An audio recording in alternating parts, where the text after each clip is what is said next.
The hangar smelled of oil and history, thick, sweet, almost holy.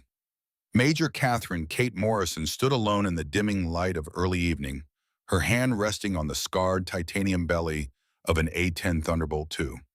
The metal was cold beneath her palm, cold and permanent. Around her, the museum had gone quiet. Tourists had left. School groups had boarded their buses. Only the machines remained, frozen in time, monuments to wars both won and forgotten. She was 48 years old, 23 years in the Air Force, 2 decades flying the Warthog, and today they were putting the last operational A-10 to rest. The aircraft before her wore its battle scars like an old boxer, patches of darker gray where panels had been replaced, rivets that didn't quite match, a nose cone that had been rebuilt 3 times. She knew this plane, tail number 81-0964. She had flown it over mountains whose names couldn't be spoken, over deserts that didn't exist on any map. She had brought boys home in this machine, boys who became fathers, fathers whose children were now old enough to serve. The afternoon sun slanted through the hangar's high windows, cutting the space into geometric shapes of light and shadow. Dust motes drifted in the golden beams. Somewhere outside, a jet engine whined, probably an F-35, sleek and digital and invisible to radar. The new breed, the future. They said the Warthog was obsolete, too slow, too ugly, too analog for modern warfare. Kate's fingers found a patch of rough metal near the nose wheel. Shrapnel damage from a mission she couldn't discuss with anyone who didn't have the right clearances. She traced the scar. Every mark on this airframe told a story. Every dent was a decision.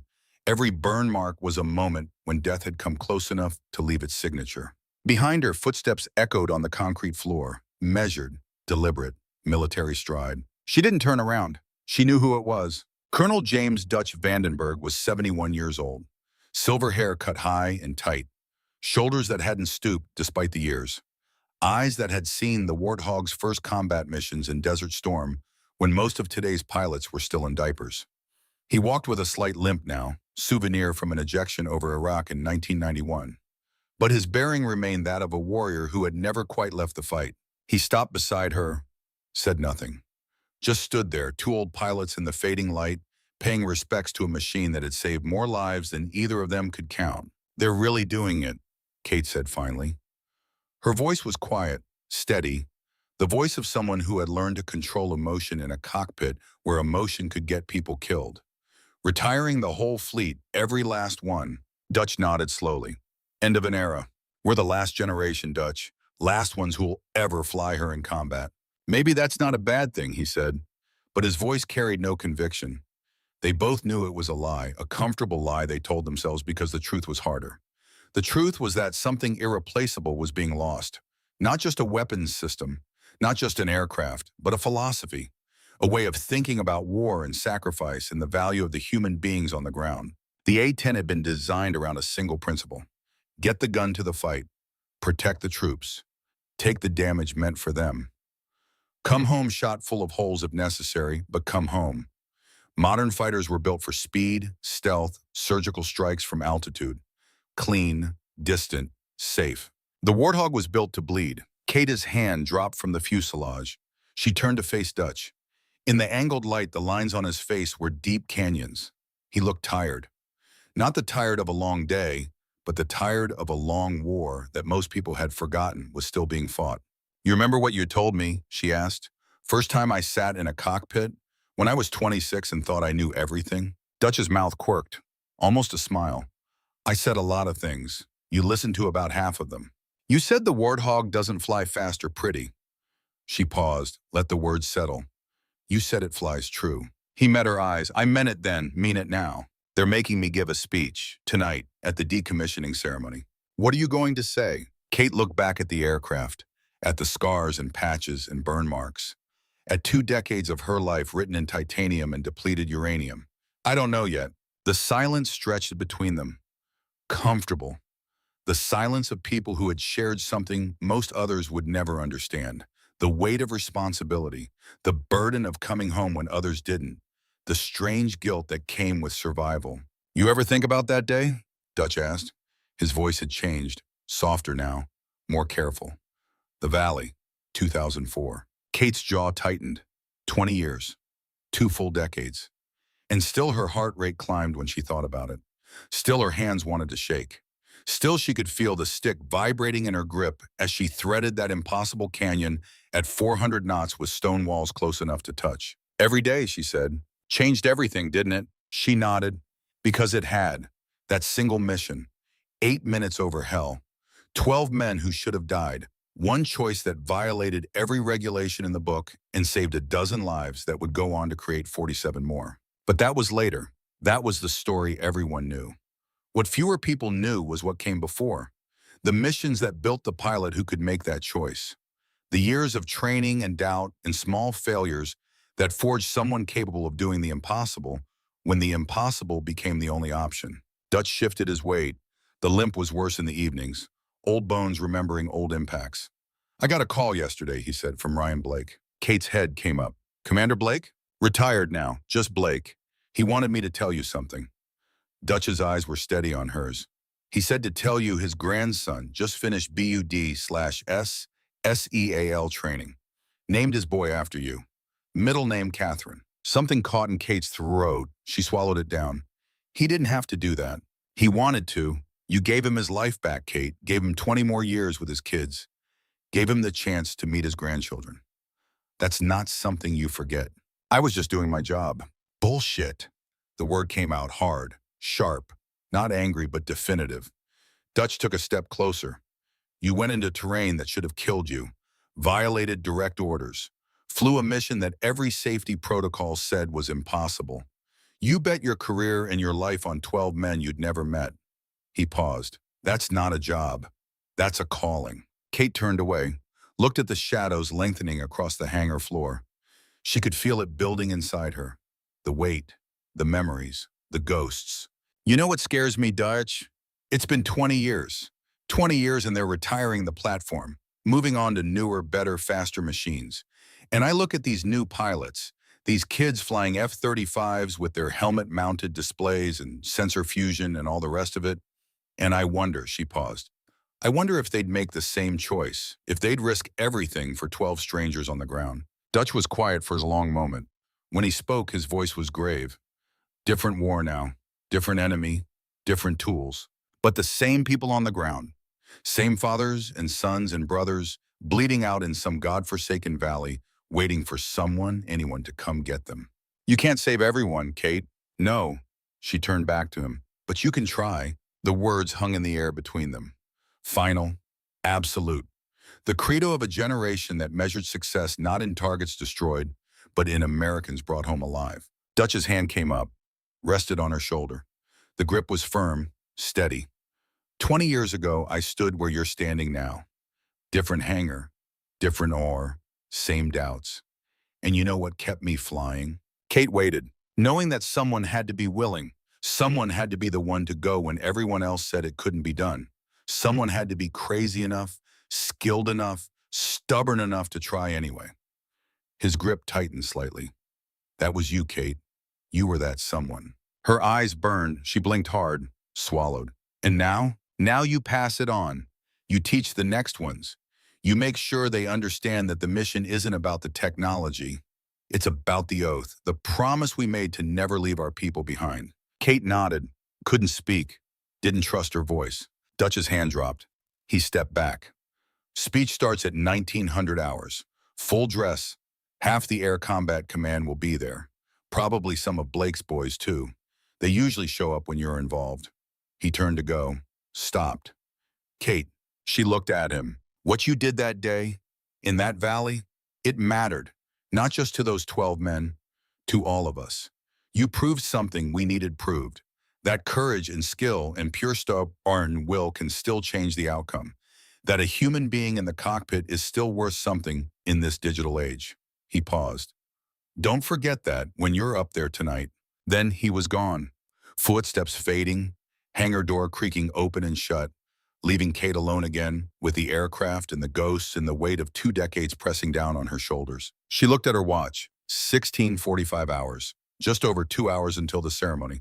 2 hours to figure out what to say. How to explain to a room full of generals and politicians and defense contractors Why this ugly, slow, outdated machine mattered. Why it would be missed. Why its retirement felt less like progress and more like forgetting. Her phone buzzed. Text message. Unknown number. She almost ignored it. Then something made her look. The message was short. Ma'am, CPO Alvarez. I know it's been a long time. Just wanted you to know my son enlisted yesterday, SEAL training. He asked me to tell him the story again. About the day you flew through the valley. About the sound of your gun. I told him you were the bravest person I ever met. Thank you for my life. Thank you for his. Kate stared at the screen. Read it again. Her vision blurred. She closed her eyes, took a long breath, let it out slow. 20 years ago, Alvarez had been 23 years old, new to the team's first real mission. She remembered his voice on the radio after the third gun run. Young, shaking.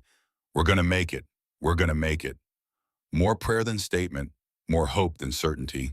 Now he had a son, old enough to serve, old enough to follow in his father's footsteps into the same brotherhood that had almost ended in that unnamed valley 2 decades past. The weight pressed down harder, but it wasn't crushing. It was grounding, anchoring. This was why it mattered. Not the aircraft, not the technology, the people, the lives, the futures that existed only because someone had been willing to risk everything when the number said the risk was too high. Kate walked slowly around the A-10, ran her hand along the fuselage. Every scar, every patch, every burn mark. She had her own scars, some visible, most not. The nightmares that came every few months, the way her hands still shook after flying through heavy weather, the guilt that surfaced at unexpected moments, survivor's guilt, saves guilt, the strange burden of having done the impossible and wondering if you could do it again if called upon. But she would. That was the thing. If the call came tomorrow, if another team was boxed in, another valley, another impossible choice, she would go, even knowing the bond, even knowing the weight it would add to the ones she already carried. Because that was the oath. No one gets left behind. The hangar lights flickered on automatically as the sun dropped below the horizon, harsh fluorescent white replacing the golden glow. Kate checked her watch again. 17:15 hours. Time to go. Time to put on the dress blues and the medals in the face that said everything was fine. Time to stand in front of a room full of people and explain why this moment mattered. She turned to leave, stopped, looked back at the Warthog one more time. Thank you, she said quietly, to the machine, to the engineers who built it, to the crew chiefs who maintained it, to every pilot who had ever strapped into the cockpit and taken the oath seriously enough to die for it. Thank you for bringing us home. The aircraft sat silent, scarred and stolid, waiting for the museum tag that would mark it as history instead of weapon, waiting for the children who would look at it and ask their parents what it was, what it did, why it mattered. And their parents would say it was old, outdated, replaced by better machines. Most of them would never know the truth. The truth was that for 50 years, this ugly, slow, tough-as-nails aircraft had been the most beautiful sound a soldier could hear. The deep bass thunder of the GA-08 cannon. The roar that meant someone up there cared. Someone up there was coming. Someone up there was willing to bleed for you. Kate walked out of the hangar. The door closed behind her with a hollow metal clang. Outside, the base was alive with evening activity. Jets taxiing, crews rotating. The endless cycle of a military installation. She walked toward the officers' quarters, toward her dress uniform, toward the speech she still didn't know how to give. Her phone buzzed again. Another message, this one from a number she recognized. Sarah Chen, Captain Sarah Chen now, one of her former students at Nellis, one of the few women who had made it through weapons school, one of the ones Kate had pushed hardest because she knew what Sarah would face. The doubts, the questions, the constant pressure to prove herself in a field dominated by men who sometimes forgot that courage has no gender. The message read, just heard about tonight, wish I could be there. Want you to know you changed my life, ma'am. Made me believe I could do this. Made me believe it mattered. Flying my first combat mission, next week. Afghanistan, I'll make you proud. Kate stopped walking, stood there in the middle of the sidewalk, read the message 3 times. Her throat was tight, her eyes burned. She typed back slowly. You already have. Fly safe. Bring them home. She hit send, kept walking. The weight was still there, would always be there, but it was balanced now by something else. Not quite pride, not quite peace, but something close. The knowledge that what she had done, what she had taught, what she had fought for, would continue, would matter, would live on in pilots like Sarah, who understood that the mission was never about the machine. It was always about the people. The officers' quarters were quiet. Most personnel were at dinner or preparing for the ceremony. Kate's room was sparse. Regulation bunk, small desk, closet with her dress, blues pressed and ready. She sat on the edge of the bed, looked at her hands. They were steady now. 58 years old, more gray in her hair than brown, lines at the corners of her eyes. The marks of 2 decades in a cockpit at altitude. 2 decades of sun and stress and adrenaline. She had been 28 when it happened, when the call came, when she made the choice that would define the rest of her career. 28 and still young enough to believe she was invincible. Old enough to know better. The perfect age for doing something monumentally stupid and somehow making it work. 20 years.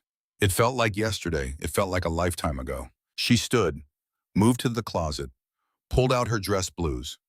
The jacket was heavy with medals. Air Force Cross, Distinguished Flying Cross, Purple Heart from a mission she didn't talk about, campaign ribbons, service ribbons. The weight of a career spent at the edge of what was possible. But the heaviest thing she wore wasn't on the uniform. It was a small pin, trident, gold, the symbol of naval special warfare. A gift from 12 men who had looked death in the eyes and lived because someone they'd never met decided their lives were worth more than regulations, more than safety, more than personal survival.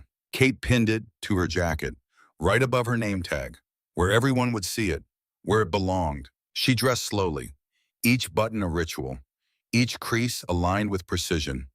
The uniform of someone who had given most of her adult life to service, who had made choices that still woke her up at night, who had saved lives and ended them and carried the weight of both with equal gravity. When she was ready, she looked at herself in the small mirror. The woman looking back was someone she almost didn't recognize. Older, harder, tempered by fire and loss and responsibility, but still here, still standing, still willing to fly into hell if that's what the mission required. Her phone buzzed one more time. Dutch. They're ready for you. Take your time. Say what needs to be said. Kate picked up her cap, settled it square on her head, took one last breath. Then she walked out of the room, down the hallway, out into the evening air where the sun was setting in bands of orange and red and purple. Beautiful, fleeting, like everything else. The ceremony was being held in Hangar 7, the big one, large enough to hold a crowd, large enough for history. She could see the lights already, hear the murmur of voices, the gathering crowd, generals, officers, enlisted, civilians, media, everyone who wanted to be part of the moment when the Air Force officially said goodbye to an icon. Kate walked slowly, in no hurry, savoring the last few moments before she had to put on the public face, before she had to stand at a podium and explain the unexplainable, before she had to find words for emotions that lived too deep for language. She thought about Alvarez's message, about his son, about the 47 children and grandchildren of 12 men who should have died on a spring afternoon in 2004, about Sarah Chen preparing for her first combat mission, about Dutch and his limp and his loyalty and his absolute unwavering belief that some things were worth dying for. She thought about the valley, the narrow walls, the altimeter screaming warnings, the way her hands had moved on the controls like they belonged to someone else, someone braver, someone better.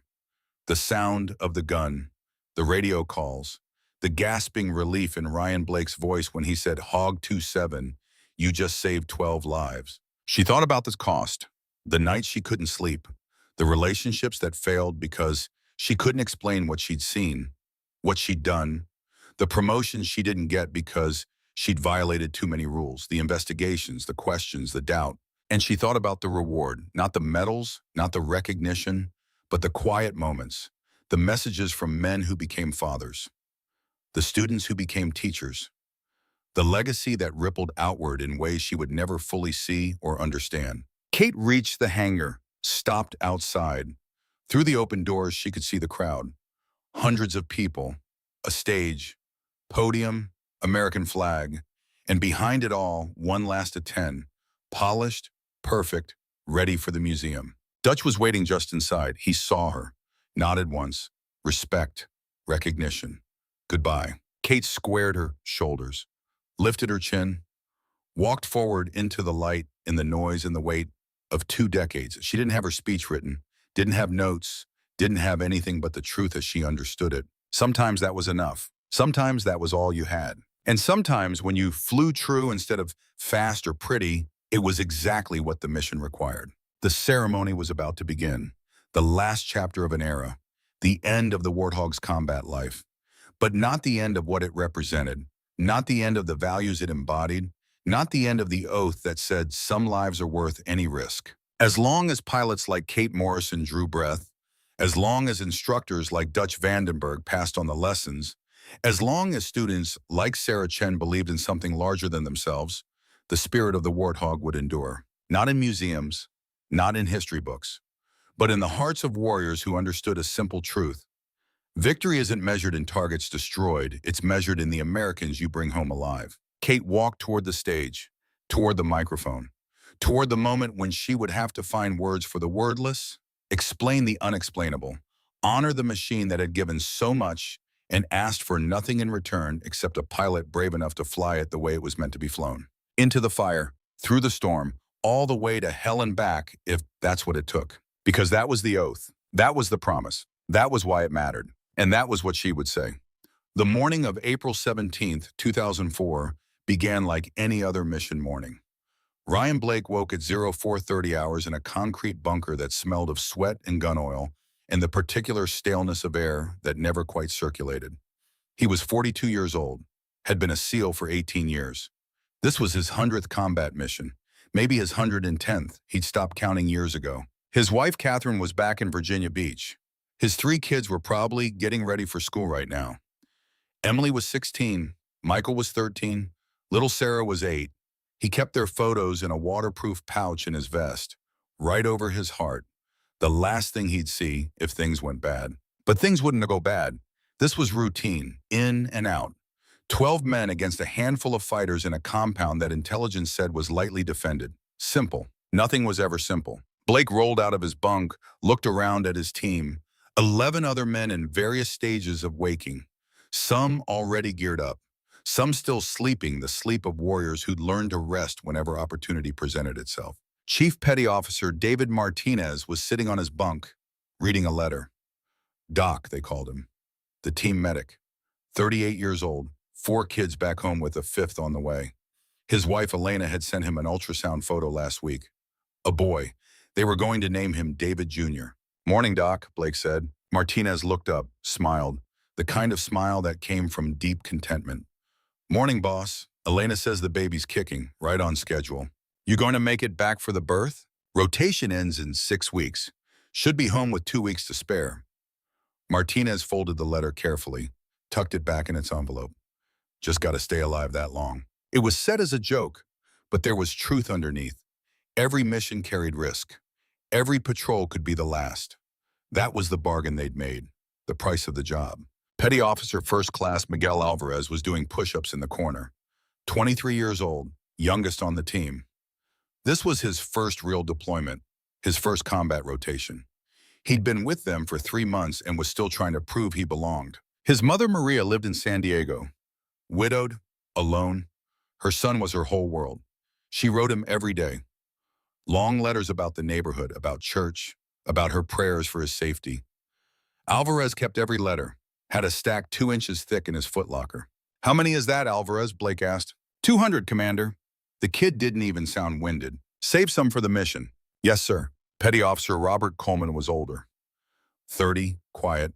He'd been the sole survivor of a helicopter crash 3 years ago. 6 other SEALs had died when their bird went down over the Hindu Kush. Coleman walked away with a broken leg and survivor's guilt that still woke him up at night. He was writing a letter. Blake had seen him write one before every mission. Always the same recipient.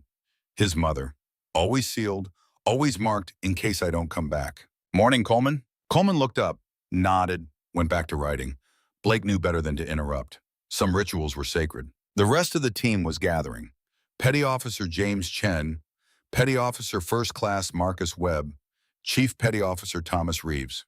Petty Officer Daniel Harper, Petty Officer Eric Stone, Petty Officer First Class Andrew Mitchell, Petty Officer Kyle Bennett. 12 men, 12 stories, 12 families waiting back home for phone calls that would either bring relief or devastation. At 600 hours, they gathered for mission brief. Captain Sarah Mendez from intelligence laid out the target: a compound in the mountains, suspected weapons cache, light security, get in, gather intelligence, get out. 4 hours maximum. Weather? Blake asked. Clear skies, good visibility, temperatures in the mid-70s. Air support? On standby, a 10 patrol in the area, call sign Hog 27. They'll be overhead if you need them. Blake nodded. Air support was always good to have, though on a simple mission like this, they probably wouldn't need it. At 0800 hours, they boarded the helicopter. A Chinook, loud, uncomfortable, but reliable. The pilot was a warrant officer named Jackson. Good reputation, steady hands. He'd flown them on a dozen missions and brought them home every time. The flight took 90 minutes. Mountains passing below, endless ridges and valleys. Terrain so rugged that even goats had trouble with it. This was country where armies came to die, where empires had broken themselves against stone and altitude, and people who'd been fighting invaders for thousands of years. At 0930 hours, they landed. The Chinook touched down in a valley 3 clicks from the target. Rotors kicking up dust, the sound of the engines echoing off canyon walls. Blake led his team out, 12 men moving with practiced efficiency. Weapons ready, eyes scanning. The helicopter lifted off, disappeared over the ridge, leaving them alone in the silence. This was what Blake loved. The moment when it was just his team and the mission, when everything else faded away. No politics, no bureaucracy, just 12 men who trusted each other absolutely. They moved through the valley, single file, spacing measured, communications minimal. Coleman on point, Martinez in the middle with the medical gear. Alvarez near the rear, still learning, still watching, still trying to prove himself. The valley was narrow, maybe 200 meters at its widest point, 50 meters at the narrowest. High walls on both sides, perfect ambush terrain. Blake didn't like it, but intelligence had said the route was clear. The enemy was supposed to be at the compound, not here. Intelligence was wrong. At 10:15 hours, Coleman raised his fist. Stop, signal. Everyone froze. He pointed to fresh boot prints in the dirt. Maybe a dozen sets, recent, within the last hour. Blake moved forward, studied the tracks. His gut tightened. This wasn't right. The intelligence brief had said light activity. These tracks suggested significant movement. He was about to call for extraction when the world exploded. Gunfire erupted from 3 sides: East Ridge, West Ridge, South Slope, muzzle flashes sparkling in the morning sun. Rounds cracking past, ricocheting off stone, the sound deafening in the enclosed space. Contact! 3 sides, Blake shouted into his radio, taking fire from elevated positions. His team reacted instantly, years of training taking over. They scattered, found cover behind rocks and in shallow depressions. Returned fire, controlled bursts, aiming for muzzle flashes. But there were too many. Blake could see fighters moving on the ridges, dozens of them, maybe more. They'd walked into a trap, a carefully planned ambush. Count off, Blake ordered. One by one, his team sounded off. All 12 still alive. But Coleman was hit. Shoulder wound. Martinez was already moving to him, applying pressure, shouting for him to stay down. The firing intensified. RPGs started landing, explosions that threw up dirt and rock and shrapnel. Chen took fragments in his leg. Went down cursing, still shooting, still fighting. Blake assessed the situation in seconds. They were pinned, 3 sides of fire. The 4th side was a sheer cliff. No way up, no way out except the way they'd come. And that was covered by at least 100 fighters. He grabbed his radio, called for extraction. Archangel, Archangel, this is Trident 1-1. We are in contact. Heavy contact. Request immediate extraction. The response came back broken by static. Trident 1-1, negative on extraction, too hot, unable to insert. Blake's stomach dropped. They were on their own. He looked at his team, 12 men fighting from terrible positions against overwhelming odds. Coleman bleeding, Chen bleeding, ammunition burning through faster than it should. This was bad. This was as bad as it got. Petty Officer Bennett took a round through the thigh, went down hard. Martinez was moving again. crawling between positions, stopping bleeding, distributing morphine, doing everything he could with supplies that were never meant to handle this many casualties. The firing kept coming, relentless, disciplined. These weren't random fighters. This was an organized force, well-armed, well-positioned, and they had the SEALs exactly where they wanted them. Blake did the math. 12 men, maybe 400 rounds of ammunition left between them, against what looked like 200 fighters with unlimited ammunition and perfect firing positions. They had maybe an hour, maybe less. He thought about Catherine, about Emily and Michael and little Sarah, about the promise he'd made that morning before he left for deployment. "I'll come home safe, Daddy."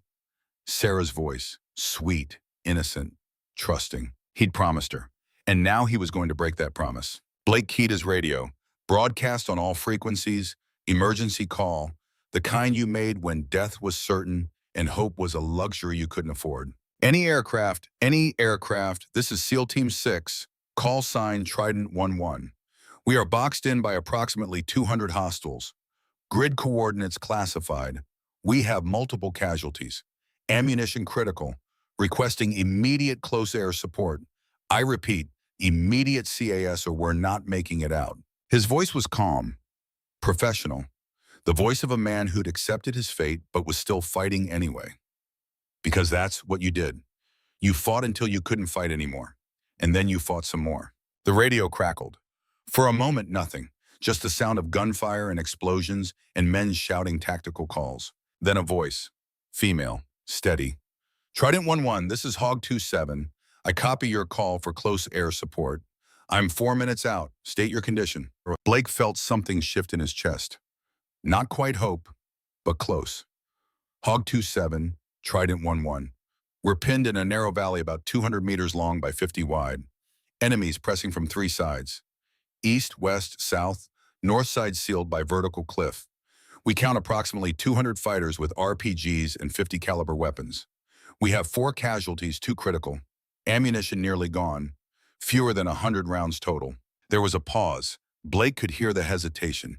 This was asking a pilot to fly into a death trap, to risk everything for 12 men who were probably dead already. "Copy that, Trident 11. Can you mark your location?" "Affirm, Hog 27. Orange smoke going out in 3, 2, 1, mark." Martinez popped a smoke grenade, bright orange cloud rising from their position. A beacon, a prayer, a last desperate hope. Blake looked at his men, at faces he'd known for years, at young Alvarez who'd barely started living, at Doc Martinez who was going to be the father again, at Coleman who'd survived one impossible situation and deserved to survive another. "Help's coming," he told them. "Warthog inbound, 4 minutes." They nodded, kept firing, because that's all they could do. Keep fighting, keep hoping, keep believing that someone would come for them. Alvarez was closest to Blake. The kid's face was pale, scared, but his hands were steady on his weapon. "Commander, are we going to make it?" Blake met his eyes, saw himself at 23, young, uncertain, terrified but trying not to show it. "Yeah, kid, we're going to make it." It wasn't a lie, it was a command decision, because leaders didn't get to show doubt, didn't get to show fear. They had to believe even when belief was impossible. The ammunition was running out. Blake could hear it in the firing pattern, longer pauses between shots, more careful aiming. They were down to their last magazines. Martinez finished with Bennett. Moved to Chen. The medical supplies were almost gone. Bandages, morphine, combat gauze. Everything was being used up faster than it should. "Doc, how bad?" Martinez looked up. His face was grim. "Coleman's stable. Shoulder wound missed the artery. Chen's got shrapnel, but he'll make it. Bennett's the concern. Femoral artery necked. I've got pressure on it, but he needs a hospital within the hour or he bleeds out." An hour. They didn't have an hour. They had minutes, maybe less. The RPGs kept landing, closer now. The enemy was getting bolder, advancing, tightening the noose. Blake checked his ammunition. 30 rounds left. He'd been in combat for 20 years, and he'd never been this low. Never been this close to empty. He thought about the letter Coleman wrote every mission. The one marked, "In case I don't come back."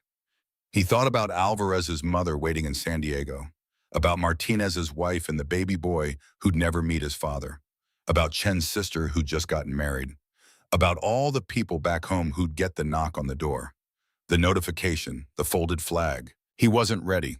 None of them were ready, but ready didn't matter. Life didn't wait for ready. Blake raised his weapon, sighted on a fighter advancing down the south slope, squeezed the trigger. Clean shot. The man went down, 29 rounds left. Hang on, he told his team. Just hang on. And then, cutting through the chaos, through the gunfire and explosions and screaming, came a sound. Deep, thunderous, unmistakable. The roar of an A-10's GAU-8 cannon. Blake looked up, saw the aircraft, low, lower than any sane pilot should fly, wings almost brushing the canyon walls, coming in from the north, guns blazing. The eastern ridge erupted, stone and dirt and bodies flying. The cannon fire sounded like the voice of God, angry, righteous, absolute. "She's here," Alvarez shouted, his voice breaking with relief, with joy, with the sudden impossible hope that maybe, just maybe, they were going to live. The A-10 pulled up, so close Blake could see the pilot's helmet, could see the aircraft shaking from the G-forces, could see death pulling away replaced by something that felt like salvation. "Hog 27, Trident 1-1, Blake said into his radio. His voice was shaking now, the professional calm cracking.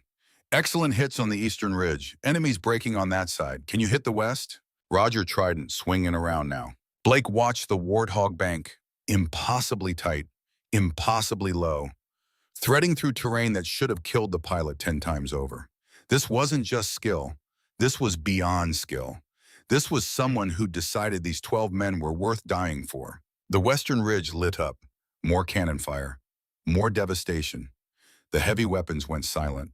The fighters were running now, breaking, scattering. But the south ridge remained, the main force, the strongest position. And Blake knew that's where the pilot would have to go to finish this. Hog 27, most of them are massed on the southern side. "Copy, I've got 5 minutes of fuel, one more pass, then I'm forced to RTB, make it count." 5 minutes, one pass, and then they were on their own again. Blake gathered his team. "When she makes this run, we move. Straight north to that cliff. Find handholds. Climb if we can, just get out of this kill box." They nodded. Martinez was already preparing the wounded, Alvarez helping Bennett to his feet, Coleman gritting his teeth against the pain in his shoulder. The A-10 came in from the north. Lower than before. Insanely low. Flying through the valley itself instead of over it. The sound of the engines echoing off stone. The aircraft weaving between obstacles like it was dancing with death. And then the cannon opened up. 3 bursts. Maybe 600 rounds, every single one finding its mark. The southern ridge disintegrated. Fighters, weapons, cover, all of it gone in a storm of depleted uranium and fire. The A-10 pulled up with maybe 100 feet to spare. Alarms probably screaming in the cockpit. Fuel probably on fumes, but she'd done it. She'd cleared their escape. Trident 1-1, Hog 27. "I'm Winchester on gun and bingo on fuel. I've got to break off. Can you move?" Blake looked at the ridge, at the devastation, at the path that had just been cleared by someone who'd risked everything for them. "Hog 27, you just saved 12 lives. Enemies in retreat on all sides. We're moving now." He paused, tried to find words adequate to what had just happened. Couldn't. "Thank you doesn't come close." "Stay safe, Trident." Hog 27 RTB. Blake watched the A-10 climb away. Watched it disappear over the ridge, leaving behind silence and smoke, and 12 men who should have been dead. "Move," he ordered. They moved, carrying the wounded, supporting each other, making for the north wall where handholds and determination might get them high enough to escape. Behind them, the enemy was regrouping, but slowly, carefully. They'd just been hammered by close air support. They weren't eager to get back into it. Blake keyed his radio, called for extraction again. This time the response was immediate. Helicopter inbound, 20 minutes. They could make 20 minutes. They could make anything now. As they climbed, as they struggled up stone that tore at hands and knees, Alvarez looked back at the valley, at the churned earth, at the evidence of what one pilot in one aircraft had done. "We're gonna make it," he whispered. Half prayer, half promise. "We're gonna make it." And for the first time in an hour, Blake believed it too. Kate Morrison was at 40,000 feet when the world changed. She'd been on patrol for 2 hours. Routine flight, clear skies, mountains stretching endlessly below, like a frozen sea of stone. Her A-10 Thunderbolt II, call sign Hog 27, was performing perfectly. Fuel at 60%, all systems green. Another hour and she'd head back to base for lunch and paperwork in the comfortable boredom of a mission where nothing happened. She was 28 years old, had been flying the Warthog for 6 years. This was her third combat deployment. She'd logged over 800 hours in the cockpit, had fired her weapons in anger maybe a dozen times, had never killed anyone, had never saved anyone. Today, that would change. At 13:17 hours, the radio crackled. Emergency frequency. The tone that made every pilot's heart skip because it meant someone was dying. Any aircraft, this is SEAL Team 6. Call sign, Trident 11. Kate's hand moved to the radio before her brain caught up. SEALs didn't call for help unless things were catastrophically bad. We are boxed in by approximately 200 hostiles. Grid coordinates classified. We have multiple casualties. Ammunition critical. Requesting immediate close air support. I repeat, immediate CAS or we're not making it out. The voice was calm, professional, but Kate could hear the background. Gunfire, explosions, men shouting. The sound of a team dying. She checked her fuel gauge. 12 minutes to bingo. The hard line where she'd have to turn back or risk running dry over hostile territory. The coordinates the SEAL commander gave were 40 miles northeast. 4 minutes of flight through terrain that made experienced pilots nervous. That would leave her 8 minutes to make a difference. 8 minutes to change the outcome between 12 men living or dying. She'd been trained for this. Years of practice runs, simulations, instructor pilots hammering home the doctrine. Never exceed safe parameters, never risk the aircraft, never disobey direct orders. But training didn't account for the sound of men dying while you circled overhead doing nothing. Kate pushed the stick forward, dove from 40,000 to 20,000 in seconds. The G-forces pressed her into the seat. The altimeter unwound like a broken clock. Trident 11, this is Hog 27. I copy your call for close air support. I'm 4 minutes out. State your condition. The response came back immediate.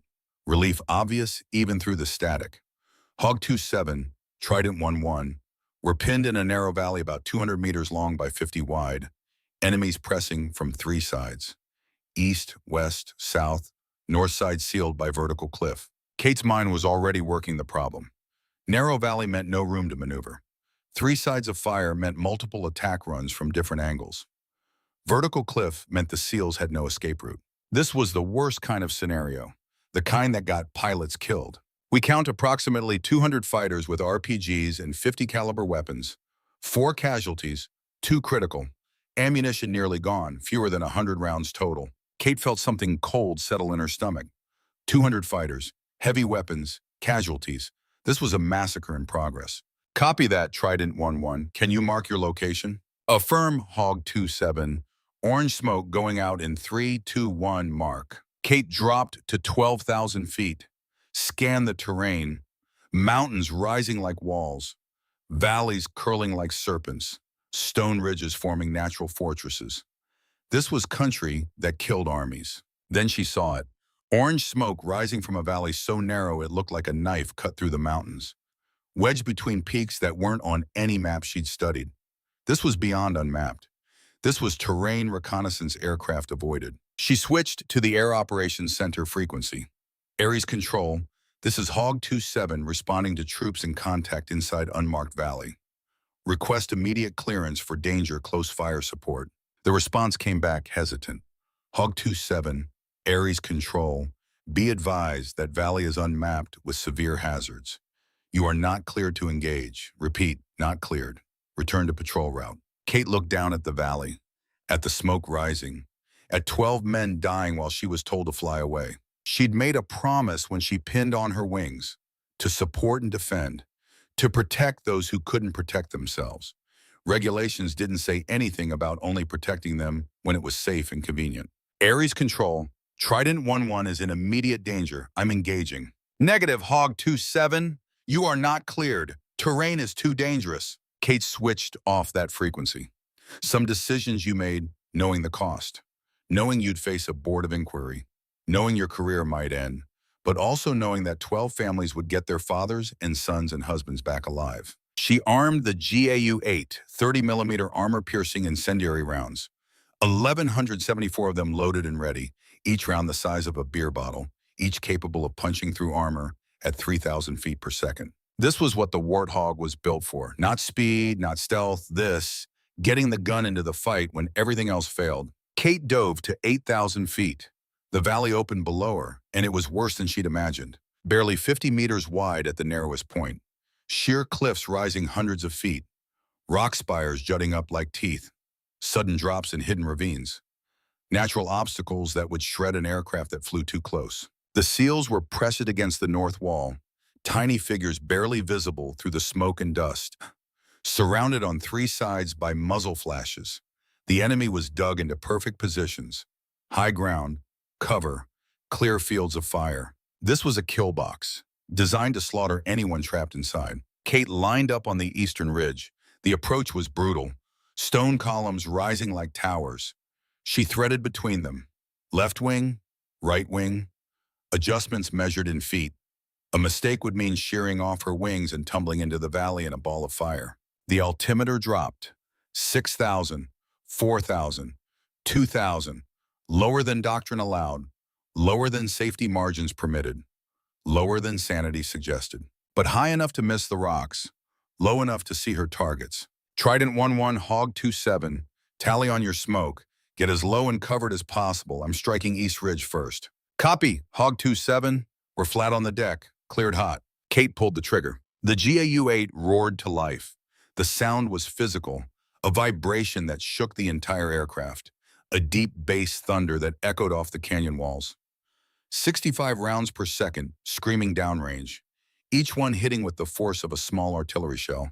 The eastern ridge lit up, stone exploding, positions disintegrating, bodies tumbling. The cannon fire walked a line of devastation 100 meters long. 3 seconds, 195 rounds. The ridge went from fortified position to smoking crater. Kate yanked the stick back, pulled hard. The Warthog groaned under the G-forces, wings flexing, frame stressed beyond design limits. A rock spire whipped past her left wing close enough to touch. She banked left, lined up for the western ridge. This run was tighter. The ridge pressed closer to the SEAL position. Less margin for error, less room between friendlies and targets. She dropped to 1,500 feet, wove between stone towers that seemed built to kill aircraft, found a firing angle, 3 seconds of opportunity, maybe less. She squeezed the trigger, another burst, another 195 rounds. The western ridge erupted in secondary explosions. Ammunition cooking off, fuel going up. The heavy weapons went silent. Direct impact, Hog. You just silenced their heavy weapons on the west.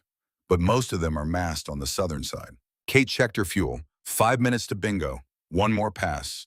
Then she'd have to leave or risk crashing before she made it home. One pass to finish this. To save 12 men or die trying. Trident 1-1. I've got 5 minutes of fuel. One more pass on South Ridge. Make it count. She came in from the north. The only approach that gave her any angle at all. But it meant flying into the valley itself. Not over it. Through it. This was insanity. The valley was barely wide enough for her wings. Twisted and turned like a serpent. Rock walls on both sides close enough to see every crack and crevice. Kate dropped to 500 feet. The terrain warning system screamed, alarms blaring, red lights flashing, every sensor telling her she was about to die. She ignored them, focused on the valley ahead, on the walls closing in, on the twists and turns that came at 350 knots. Left bank, right bank, left again. The valley corkscrewed through the mountains. Kate flew it like she was threading a needle, muscle memory and instinct taking over.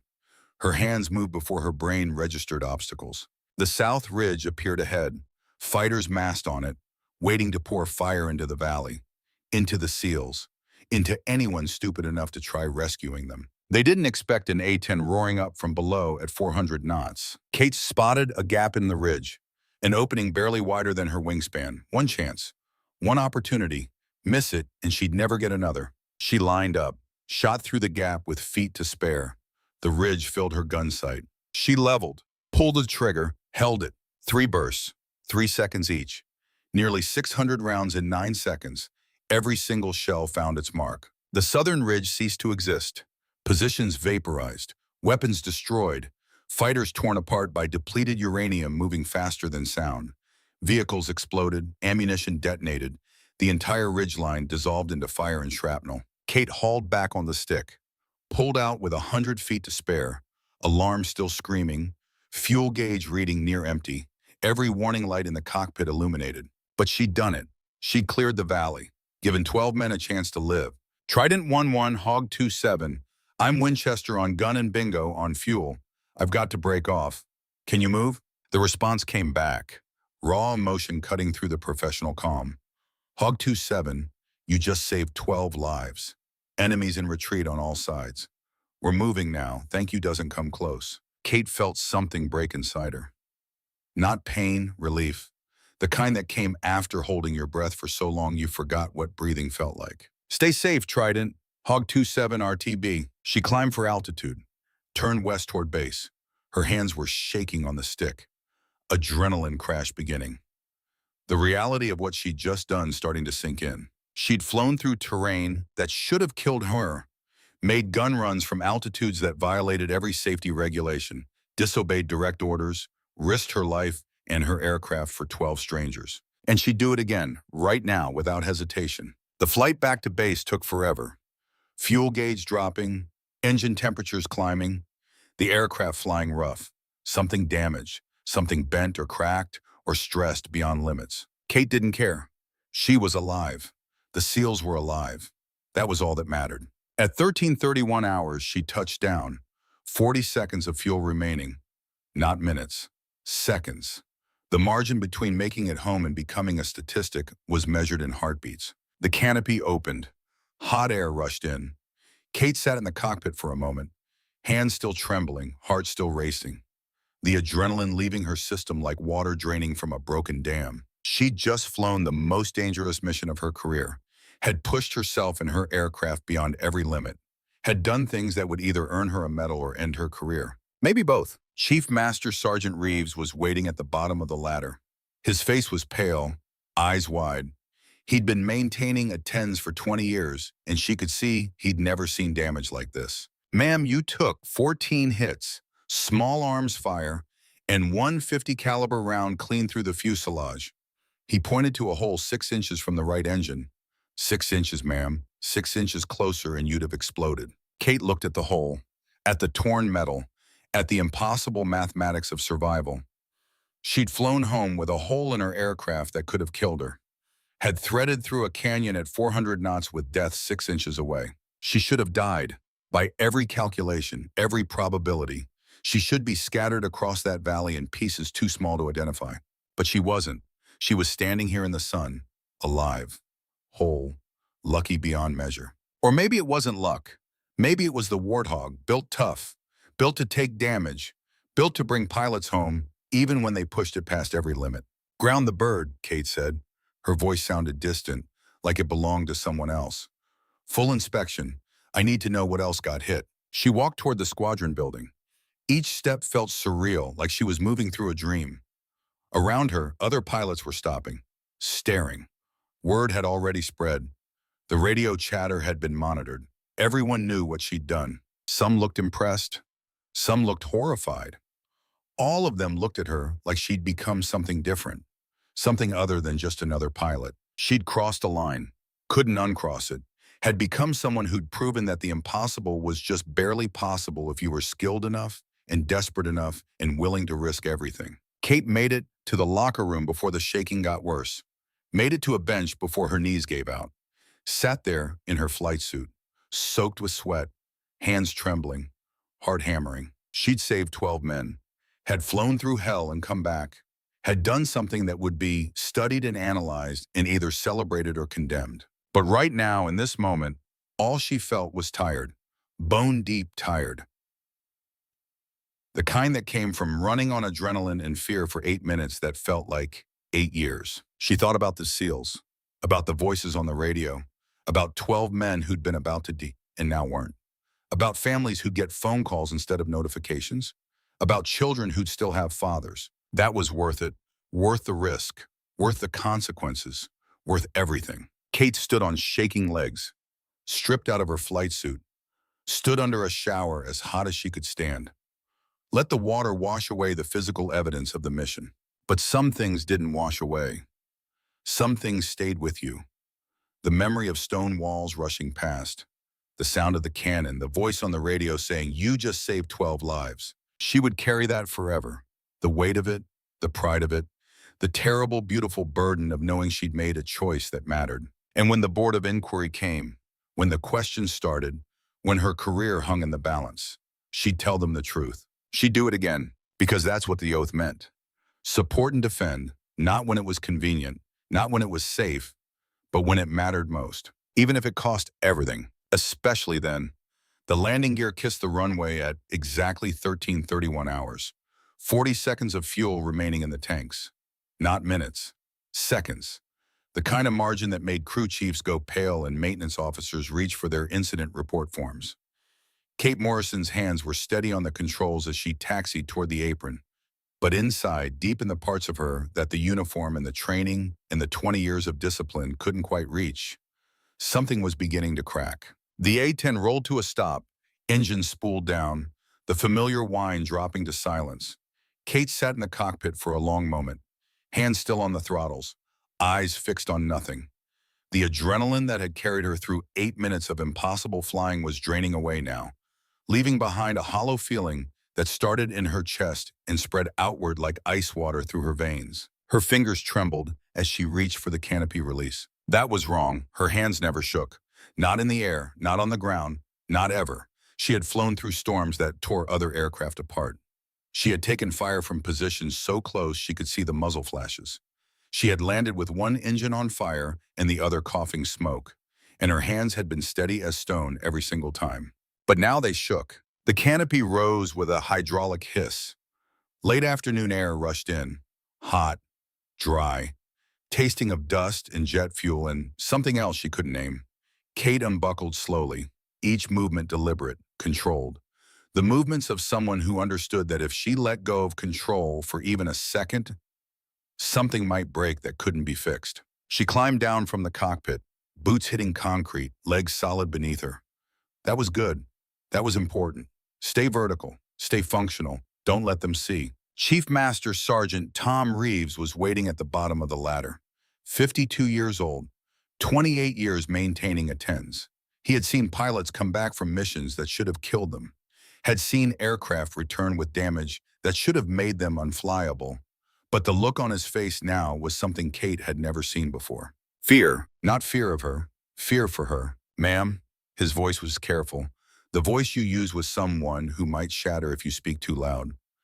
"I need to do a post-flight inspection." Kate nodded, stepped away from the aircraft, watched as Reeves walked slowly around the Warthog.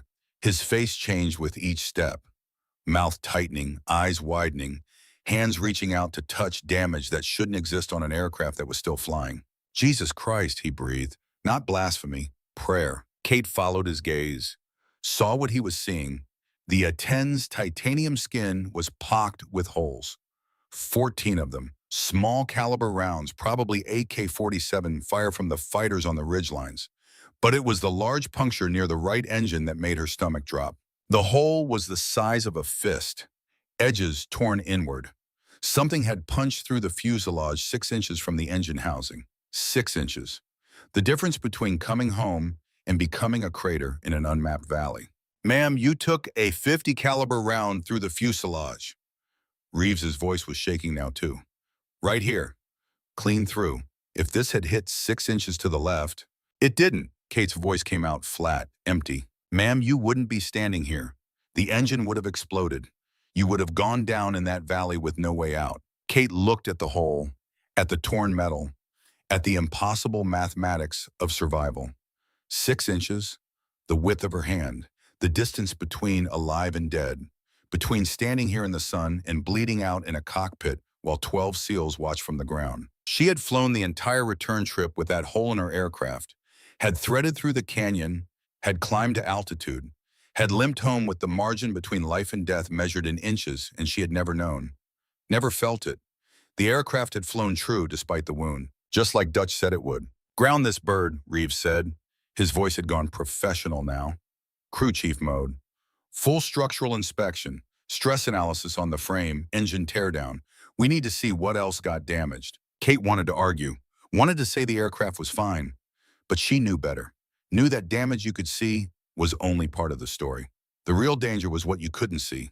Cracks in the frame, weakened supports, metal fatigue beyond its design limits. She had pushed the Warthog harder than any aircraft should be pushed, had pulled G's that bent the airframe, had flown at speeds and altitudes and through terrain that every engineering specification said would tear the plane apart. And it had held together, but everything has a price. Do it, she said. She turned to walk away. Her legs felt distant, like they belonged to someone else. The ground seemed unstable beneath her boots. She made it 3 steps before Colonel Marcus Webb appeared in front of her. Wing commander, 48 years old, former Viper pilot, the kind of officer who smiled when he agreed with you and smiled when he was about to end your career. He was smiling now. Major Morrison, I need you in my office, 30 minutes. It wasn't a request. Kate nodded, saluted, watched Webb walk away toward the command building. She knew what was coming, had known from the moment she made the decision to disobey orders and dive into that valley. Some choices came with consequences built in. Some prices you paid before you even knew the cost. She walked toward the squadron building, past other pilots who stopped talking when she approached, past maintenance crews who stared, past the operations desk where the radio chatter from her mission was probably already being dissected and analyzed and turned into something that would either make her a hero or end everything she had worked for. The women's locker room was empty. Kate stripped out of her flight suit. The fabric was soaked with sweat, salt-stained, smelling of fear and adrenaline and survival.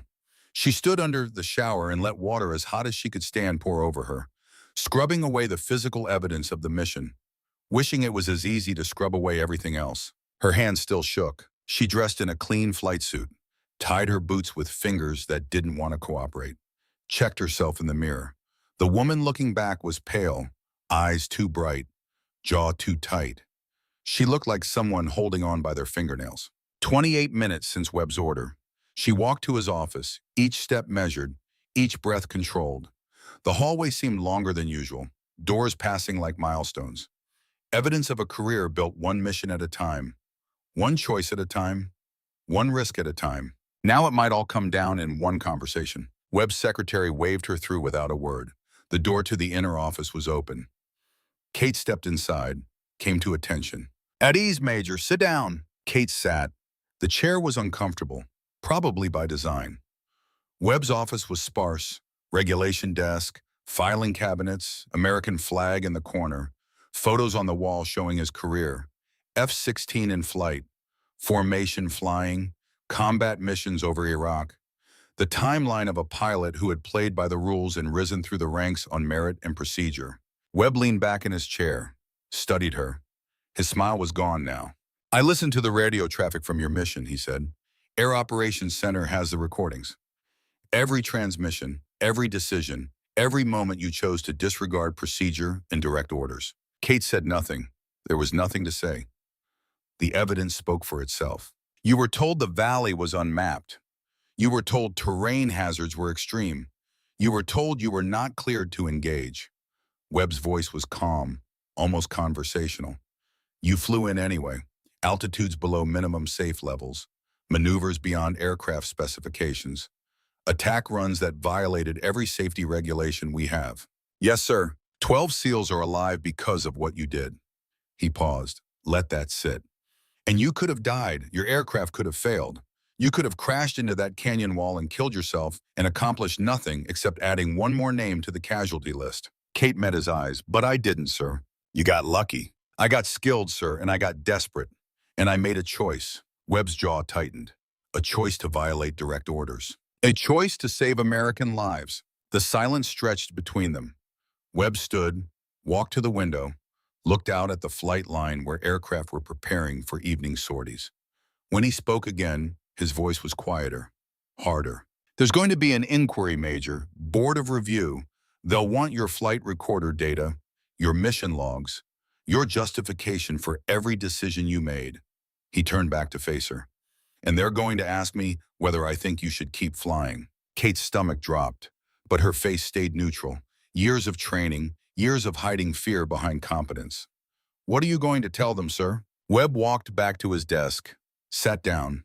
His fingers drummed once on the surface. I'm going to tell them the truth, that you're one of the finest pilots I've ever seen, that your skill saved 12 lives today, and that you're also reckless, insubordinate, and a danger to yourself and anyone flying near you. The words hit like physical blows, but Kate didn't flinch, didn't look away. I'm going to recommend you for the Air Force Cross, Webb continued, for extraordinary heroism in combat. And I'm going to recommend that you never fly combat missions again. Kate's breath caught. The room seemed to tilt. Sir, you're done, Major. You're an instructor now. Weapons school. You'll teach the next generation. You'll pass on everything you know. But you're grounded from combat operations. Sir, I can still fly. I can still fight. I know you can. That's what scares me. Webb leaned forward. You're too willing, Kate. Too ready to sacrifice yourself. Pilots like you don't retire. They die, and I won't have that on my conscience. Kate wanted to argue, wanted to fight, but the words wouldn't come, because somewhere deep down, in the parts of her she didn't examine too closely, she knew he was right. She had been willing to die in that valley, had accepted it, had made peace with it before she ever pushed the stick forward. And that willingness was dangerous, not just to her, but to every pilot who might see her example and think that sacrifice was the only answer. Dismissed, Major. The board convenes in 72 hours. Get your statement ready. Kate stood, saluted, walked out of the office on legs that felt like water. The hallway was still long, still empty, but now it felt like walking away from something instead of toward it. She made it outside before the shaking got worse, made it to the edge of the flight line before her knees went weak. She sat down on a concrete barrier, put her head in her hands, and for the first time in 20 years of military service, let herself break. Not crying, not quite, but something close, a release, a letting go. The wall she had built between the person who flew and the person who felt was crumbling, and she couldn't stop it. Ma'am? The voice was young, uncertain. Kate looked up, saw a young lieutenant standing a respectful distance away. Flight suit crisp, name tag reading Harris. One of the new pilots, fresh from training, probably 24 years old and thinking he was invincible. You okay, ma'am? Kate wiped her face, forced herself to stand. I'm fine, Lieutenant. I heard what you did today. Heard you saved a whole SEAL team. Harris's eyes were wide, admiring. That's incredible. Kate looked at him, at his youth, his certainty, his absolute conviction that skill and courage were enough, that the good guys always won, that heroes came home intact. You know what the hardest part is, Harris? No, ma'am. Coming back, living with what you did, what you saw, what you had to become to survive. She paused. The flying is easy, it's the landing that breaks you. She walked away before he could respond, left him standing there with his admiration and his questions and his youth. Let him keep his illusions a little longer. He would lose them soon enough. They all did. The next 3 days blurred together. Kate gave her statement to the inquiry board, answered questions, defended her decisions, faced a panel of colonels and generals who looked at her like she was simultaneously a hero and a liability. The transcripts from her radio calls were played, her voice calm and measured as she called out targets, as she violated minimum safe altitudes, as she ignored direct orders from Air Operations Center. Any aircraft, this is Hog 27, I'm engaging. Negative Hog 27, you are not cleared. Repeat, not cleared. Roger, AOC engaging anyway. The board members exchanged glances, made notes, asked questions about procedure and training and whether she understood the implications of her actions. Major Morrison, do you believe you made the right choice? Kate looked at the officer asking the question. Full bird colonel, probably never flown anything more dangerous than a training mission. Probably never had to choose between regulations and lives. Yes, sir, I do. Even knowing you violated multiple direct orders? Especially knowing that. More glances, more notes. The proceedings dragged on, hour after hour of dissecting 8 minutes, breaking down every second, every choice, every consequence. On the evening of the second day, Kate was walking back to her quarters when she saw them. 12 men in civilian clothes standing outside the base gate, waiting. She recognized Ryan Blake first, then Martinez, Alvarez, Coleman, the others. They had come. Kate approached slowly, uncertain. These were men she had saved but never met. Voices on a radio, grid coordinates, statistics. Blake stepped forward. He was 42 but looked older now. Lines around his eyes, gray in his hair. The wear of a warrior who had seen too much. Major Morrison. Commander Blake. She stopped, didn't know what else to say. Blake extended his hand. She took it. His grip was firm, steady, the handshake of someone who meant it. "We wanted to thank you," he said, "in person for what you did." Kate shook her head. "You don't need to thank me. I was just doing my job." "No." Martinez stepped forward. "You weren't. Your job was to follow orders, to stay safe, to not risk yourself for 12 strangers." He paused, his voice thick. "You chose to anyway." Alvarez was next, 23 years old, baby-faced, eyes that had seen death and knew how close it had come. "Ma'am, I have a girlfriend. We're getting married next month. I get to have that future because of you." Coleman stepped up. His arm was in a sling, bandages visible under his shirt collar. "You could see us down there, through your targeting system. You could see how close we were to the enemy positions, and you still made those runs, inches from us. Perfect accuracy. That takes more than skill, ma'am. That takes trust." One by one they came forward, each with their own story, their own moment of clarity when they understood they were going to die. Their own memory of the sound that changed everything. The deep, thunderous roar of the GAEU-8, the most beautiful sound any of them had ever heard. "We heard they're convening aboard," Blake said. "Heard they might ground you." Kate nodded, couldn't speak. "That's bullshit," Martinez said, flat, angry. "You saved 12 lives and they punish you for it?" "It's complicated," Kate managed. "It's simple," Blake said. "You did the right thing. And if doing right gets you in trouble, then the system's broken." Kate looked at these 12 men, these fathers and sons and brothers, these lives that had continued because she made an impossible choice. She wanted to tell them it was worth it, wanted to believe it herself. But all she could think about was the hole in her aircraft, 6 inches from the engine, the margin between standing here and being dead. "I'm glad you're alive," she said quietly. "All of you. That's what matters." "You matter too, ma'am," Alvarez said. "What you did, what you sacrificed. We won't forget." They stood there as the sun set, 12 men and 1 pilot, strangers bound by 8 minutes of violence and survival. Eventually they had to leave, had to get back to their teams, their families, their lives. But before they went, Blake pulled something from his pocket, a small pin, gold, shaped like a trident, the symbol of the SEALs. "This is for you," he said, "from all of us. You're not a SEAL, didn't go through the training, don't wear the uniform, but you've got the heart, you've got the commitment, and you've got our respect." Kate took the pin, felt its weight in her palm. It was small, simple, but it carried the weight of a brotherhood, the mark of warriors who understood sacrifice. "I can't accept this," she said. "I didn't earn it." "You saved SEALs when no one else could," Blake said. "You flew through hell to bring us home. That's exactly how you earn it." She pinned it to her flight suit, right over her heart. These men left. The gate closed behind them. Kate stood alone in the fading light. The pin felt like both a gift and a burden. Recognition and responsibility. Honor and weight. The board made its decision the next morning. Kate stood at attention while the presiding officer read the findings, cleared of wrongdoing. Recommended for the Air Force Cross. Reassigned to weapons school as a permanent instructor. Grounded from further combat operations. It was everything Webb had promised. Victory and defeat in the same breath. Kate accepted it, saluted, walked out of the hearing room with her career fundamentally changed. She was still a pilot, still had her wings. But the war was over for her, the fighting done. The rest of her service would be spent teaching others to do what she could no longer do herself. That night, alone in her quarters, the dream started. The valley, the canyon walls closing in, the altimeter screaming. The sound of her own voice on the radio, calm and measured, while inside she was terrified. She woke in darkness, sheets soaked with sweat, heart hammering. This was the price, not the board, not the reassignment. This, the memories that wouldn't fade, the weight of decisions that couldn't be undone, the knowledge that she had been willing to, and the uncomfortable question of whether that willingness was courage or something darker. She got up, walked to the window.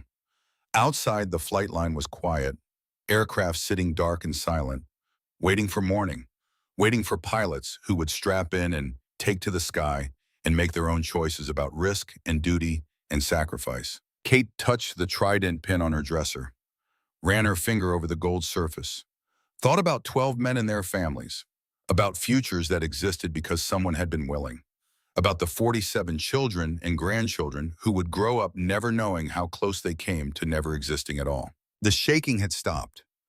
Her hands were steady again, but something inside her had changed, something fundamental. She had crossed a line in that valley, had become someone different, someone who knew exactly what she was capable of and exactly what it cost. In the weeks that followed, Kate threw herself into preparation for weapons school. Studied, planned, built lesson plans that would teach the next generation not just how to fly, but why to fly. Not just tactics, but philosophy.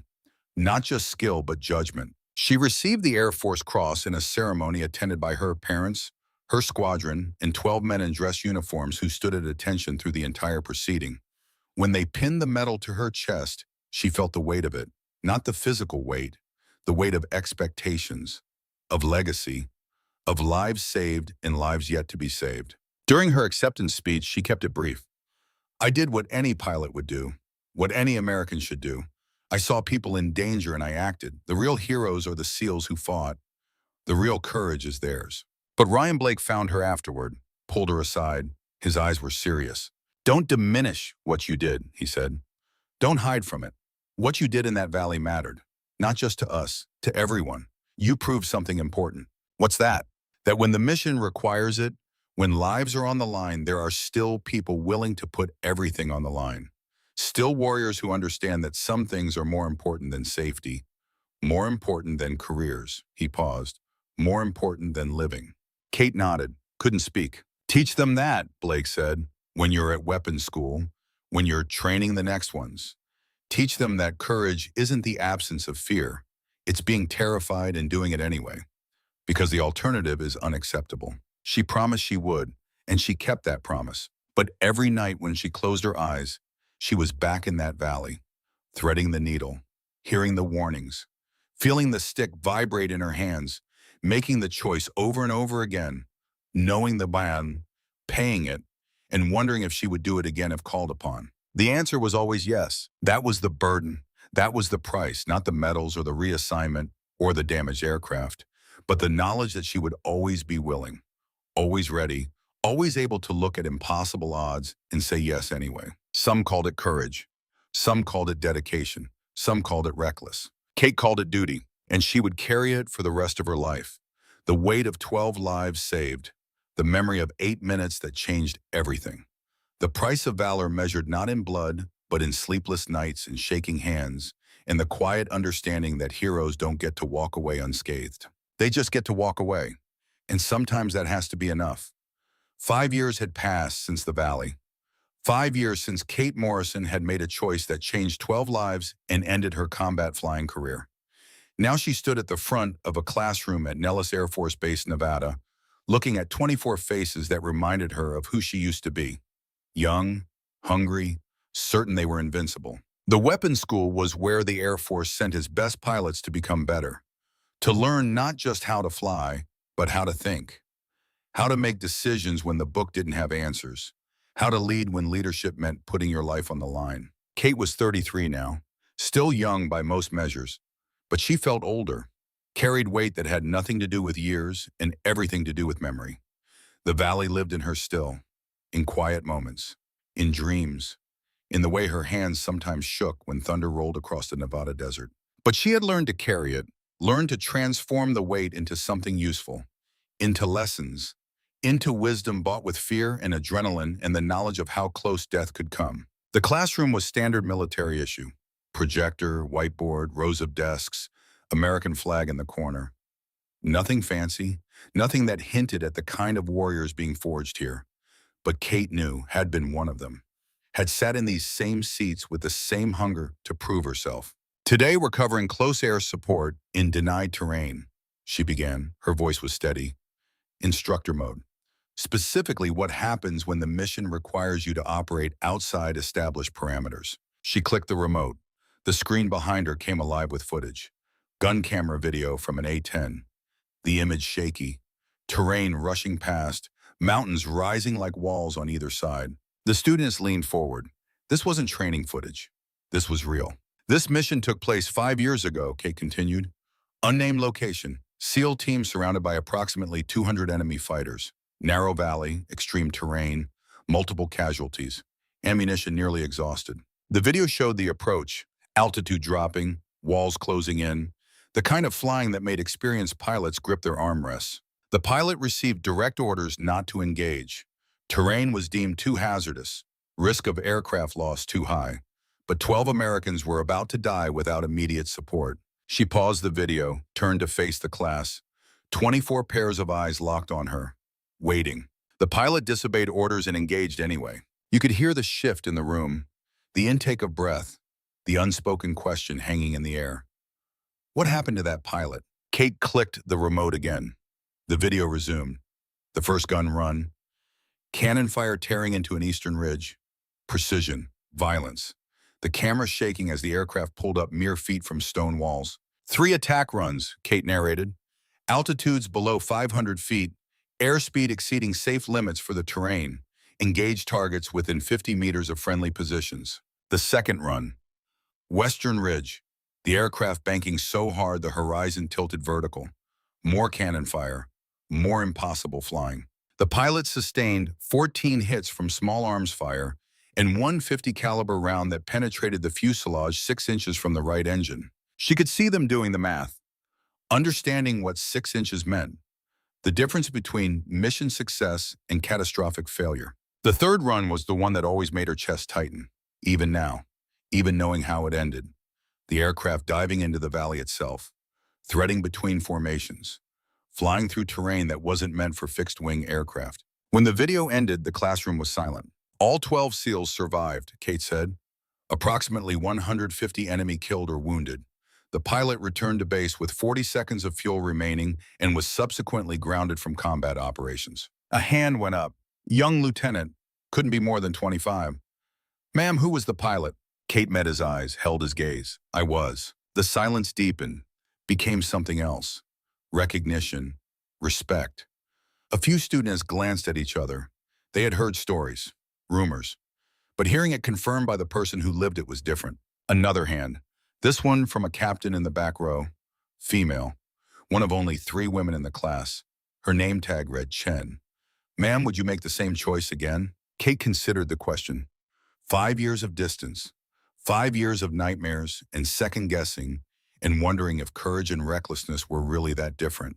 5 years of carrying 12 lives on her shoulders like a weight that never quite settled. Yes, she said simply, I would.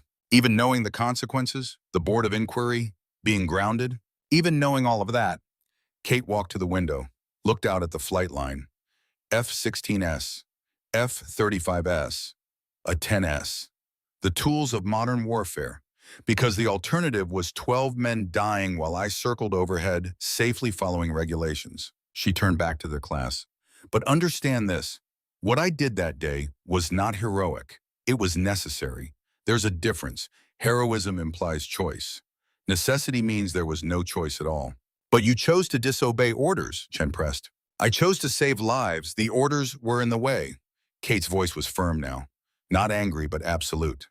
And that's the lesson I need you to understand. Rules exist for good reasons. Safety margins exist because pilots die when you ignore them. But there will be moments in your career when you have to decide what matters more. The regulation or the person bleeding out on the ground. She clicked to the next slide. Photos. 12 men in tactical gear. Some smiling, some serious. All alive. These are the SEALs from that mission. 12 fathers, 12 husbands, 12 sons. They went on to have 47 children and grandchildren between them. 47 lives that exist because someone broke the rules. The weight of that number settled over the room.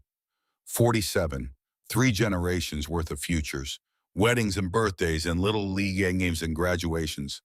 All of it existing in the space created by 8 minutes of impossible flying. So yes, I would do it again, Kate said, because I can live with being grounded. I can live with the nightmares. I can live with the board of inquiry and the lost combat time and all the rest of it. What I couldn't live with is knowing I had the skill to save them and chose not to because it was safer to follow orders. Chen nodded slowly. Kate could see the understanding forming. This wasn't about glory, wasn't about medals or recognition. It was about the weight you carried for the rest of your life and choosing which weight you could bear. Questions? Kate asked. Dozens of hands shot up. She spent the next 3 hours walking them through every decision, every calculation, every moment when training met instinct and produced something that looked like magic but was really just preparation, meeting desperation. When the class finally ended, Chen approached, hung back until the others had filed out. "Ma'am, can I ask you something personal?" Kate gestured for her to continue. "Do the dreams ever stop?" Kate studied the young captain, saw herself 5 years ago, saw the hunger and the fear and the determination to prove she belonged. "No," she said honestly, "they don't. But you learn to live with them. Learn to understand they're the price you pay for doing something that mattered." Chen's jaw tightened, like she was working up courage. "I have my first combat deployment next month, Afghanistan, and I'm terrified I'll freeze. That when the moment comes, I won't be able to do what needs to be done." "You will," Kate said, "because you're here, because you're asking these questions. The ones who freeze are the ones who never considered that fear as part of the equation. You've already accepted it." "How did you know? In that valley, how did you know you could make it?" Kate smiled, small, sad. "I didn't, but I knew I couldn't not try. That's all courage is, Chen. Not the absence of fear, just the unwillingness to let fear make the decision for you." Chen nodded, started to leave, stopped. "Thank you, ma'am, for the lesson, for what you did, for showing us what it means." After she left, Kate stood alone in the empty classroom, shadows lengthening, sun setting over the Nevada desert in bands of orange and red that reminded her of tracer fire. She walked to the window, pressed her hand against the glass, warm from the day's heat. This was her war now. Not in the cockpit, but in the classroom. Not firing guns, but forging warriors. Teaching the next generation that excellence wasn't about perfection. It was about being willing. About understanding that the mission came with costs and choosing to pay them anyway. She thought about Chen, about the fear in her eyes, the determination, the hunger to prove herself in a world that still questioned whether women belonged in combat aircraft. Kate had fought those battles, had proven herself over and over until the questions stopped. Now she was clearing the path for others. That evening she received a call, number she didn't recognize. She almost let it go to voicemail, but something made her answer. "Colonel Morrison?" The voice was young, male, uncertain. "Speaking. Ma'am, my name is Michael Alvarez. I'm calling about my father." Kate's breath caught. Alvarez, the young SEAL from the valley. 23 years old then, would be 28 now. "Is he okay?" she asked. "Yes, ma'am, he's fine. He wanted me to call you, to tell you something." A pause. "I'm enlisting, ma'am. Navy. SEAL training starts in 2 months." Kate closed her eyes, felt the weight shift. Settle. This was what legacy meant. Not just saving a life, but creating a future where that life could inspire another. "Your father's a good man," she said. "You'll make him proud. He talks about you sometimes, about the sound of your gun, about thinking he was going to die and then hearing that roar and knowing someone was coming, someone who cared enough to risk everything." The young man's voice was thick with emotion. He said, "You gave him his life back, gave him the chance to be my father. And now I want to serve the way you both served. It's not easy, Michael. SEAL training, combat, the things you'll see." "I know, ma'am. Dad told me about the kind, about what you carry, but he also told me it was worth it. That some things matter more than safety, than comfort." A pause. More than living. Kate heard herself in those words, heard Dutch, heard every warrior who ever understood that freedom came with a price and someone had to be willing to pay it. "Then go with my blessing," she said. "Serve well, come home safe. And remember that courage isn't about never being afraid. It's about being terrified and doing it anyway." "Yes, ma'am. Thank you, ma'am." The call ended. Kate stood holding the phone, feeling the threads of connection spreading outward through time. She had saved Alvarez. Alvarez raised a son. The son was now choosing service. And somewhere down the line, that choice would ripple outward into futures she would never see. That was legacy. That was what mattered. 10 years passed. Kate made lieutenant colonel, continued teaching at weapons school, watched students become instructors, watched the A-10 fleet shrink as newer aircraft took over missions, watched the world change while the fundamentals stayed the same. People still needed protecting. Warriors still answered the call, and pilots still had to make impossible choices in impossible moments. She was 43 when she received the invitation. Handwritten, formal. Ryan Blake's distinctive signature at the bottom. "Colonel Morrison, you are cordially invited to a reunion of Trident 11, 15-year anniversary of the Valley mission. My home. All 12 of us want to see you again. Please come, there's something we need to show you." The address was in Virginia, Blake's hometown. Kate requested leave, flew commercial to Richmond, rented a car, drove through countryside that reminded her of parts of Montana where she grew up. Rolling hills, farm country, American flags on front porches. Blake's house was modest, 2 stories, white siding, large backyard where she could see people gathered. She parked, sat for a moment, collecting herself. It had been 15 years since the valley, but it felt like yesterday.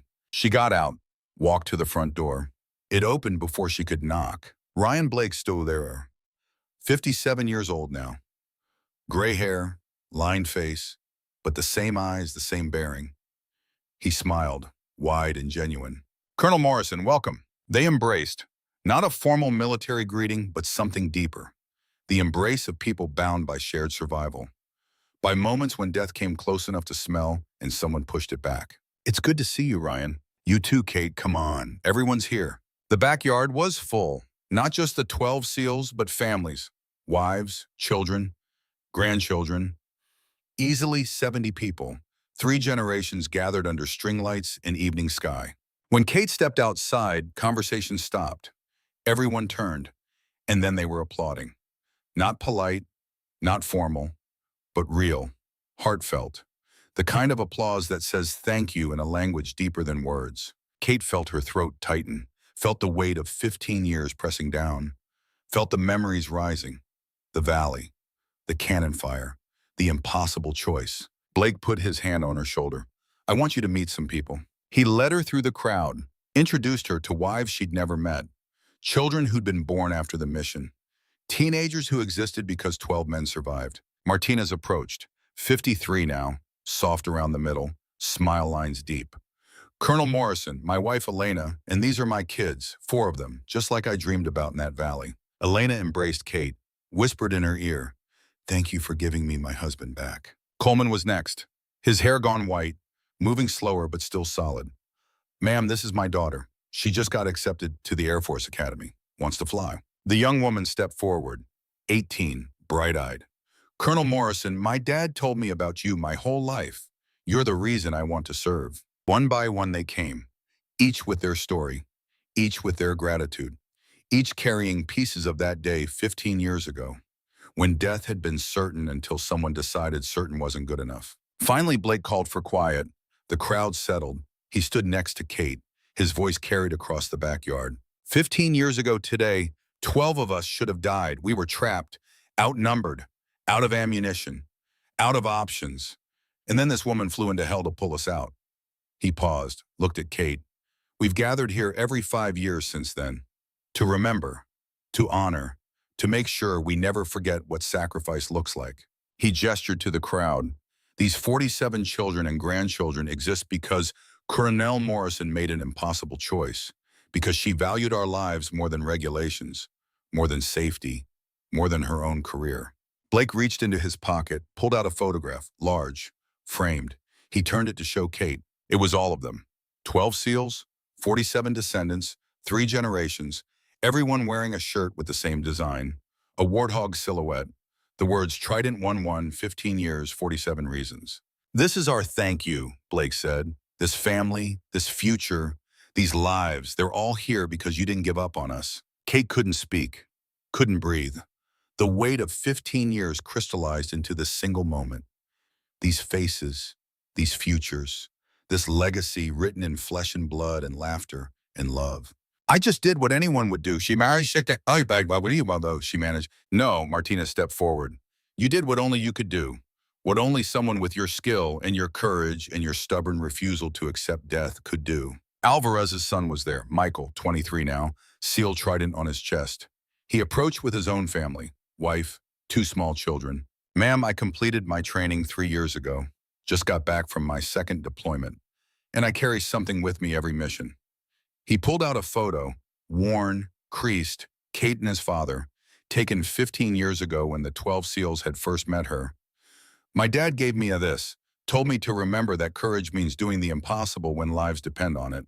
Kate looked at the photo, looked at herself 15 years younger, looked at Alvarez, both of them alive because of 8 minutes and a choice. "You honor us both," she said quietly. The evening stretched on. Stories were shared. Children played. The sun set over Virginia in colors that reminded Kate of every sunset she'd ever watched from a cockpit. Beautiful, fleeting, precious because nothing lasted forever. As the party wound down, Blake pulled her aside, led her to the porch. They sat on the steps, the crowd noise fading behind them.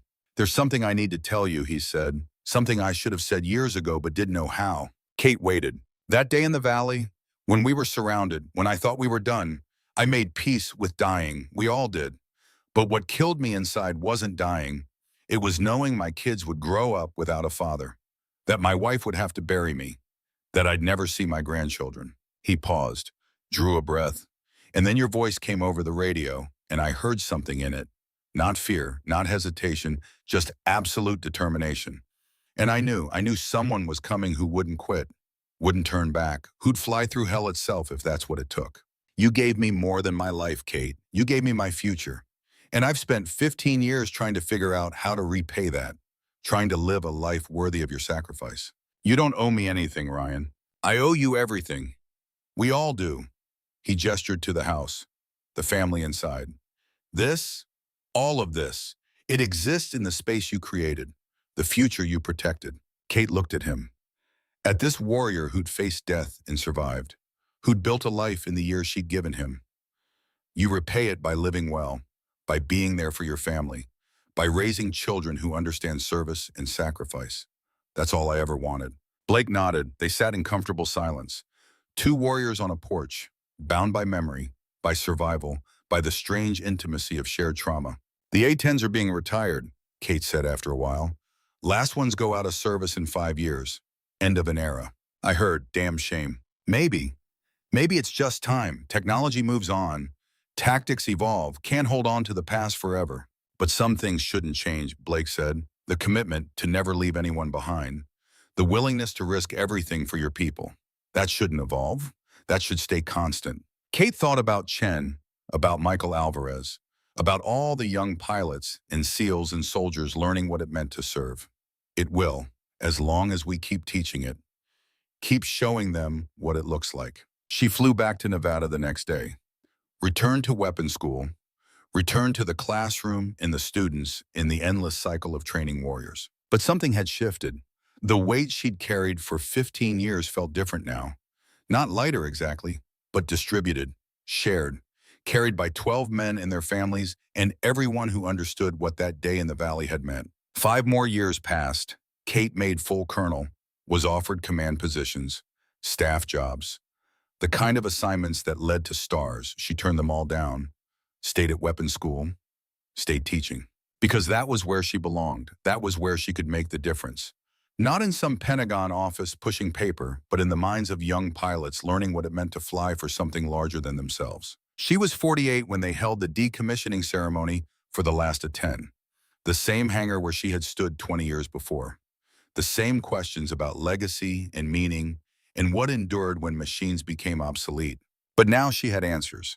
20 years of watching ripples spread, 20 years of seeing one choice multiply across generations.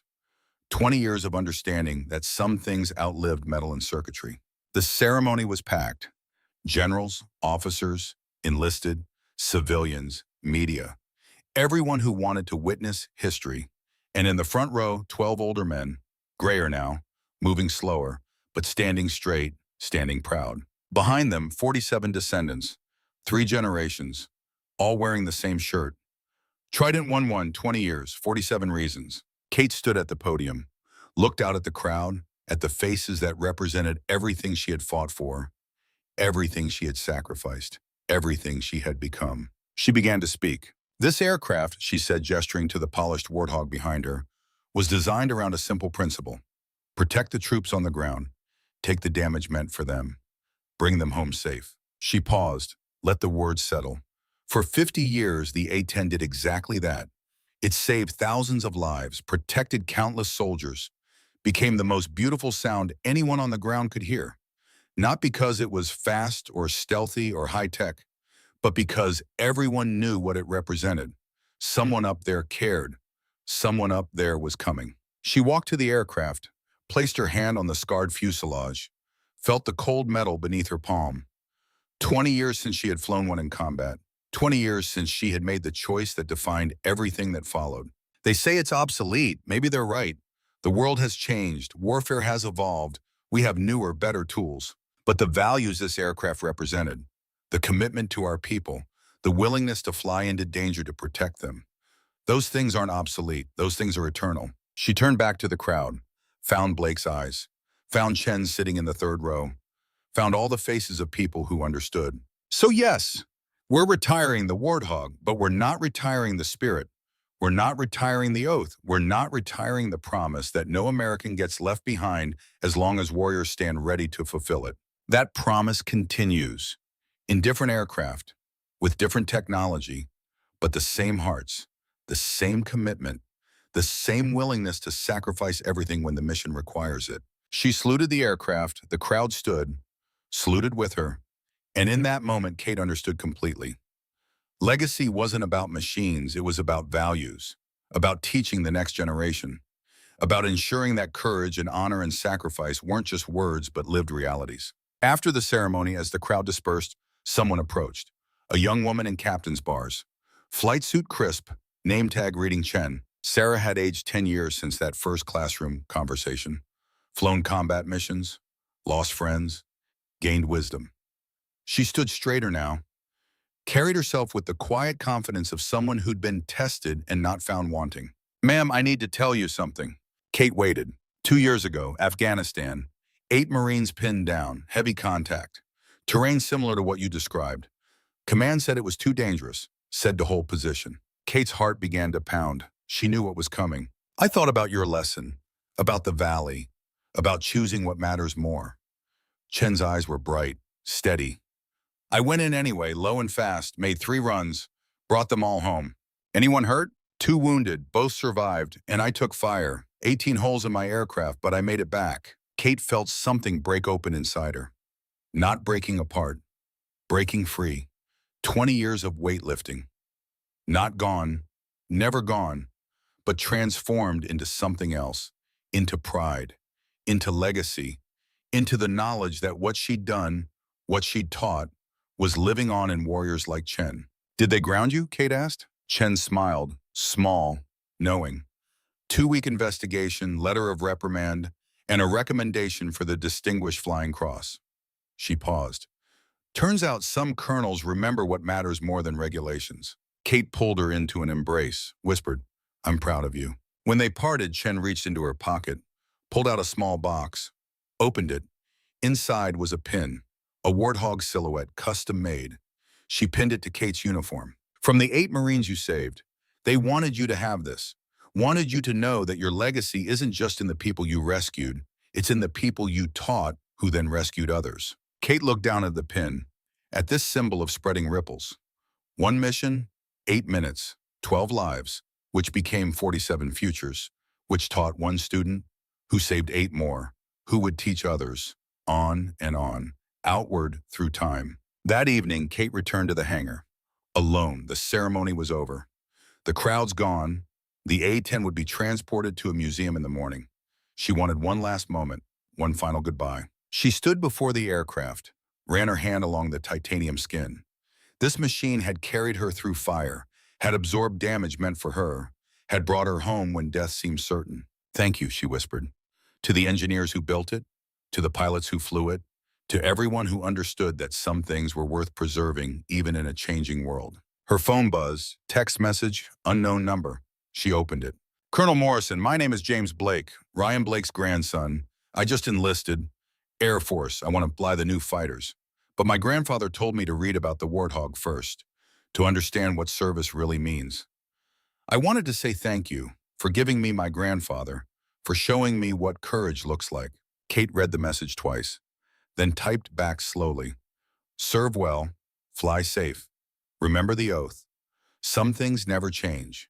Some values are eternal. She hit send, stood in the silent hangar, the last Warthog waiting for its final journey. The end of an era, but not the end of what it meant. Because machines could be retired, technology could evolve, aircraft could become obsolete, but courage couldn't, honor couldn't.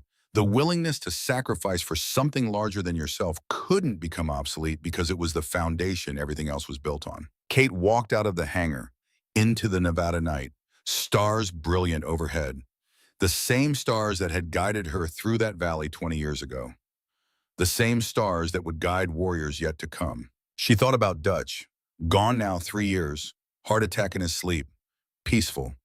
He'd lived to see her become the instructor he always knew she could be, had lived to see the legacy spread.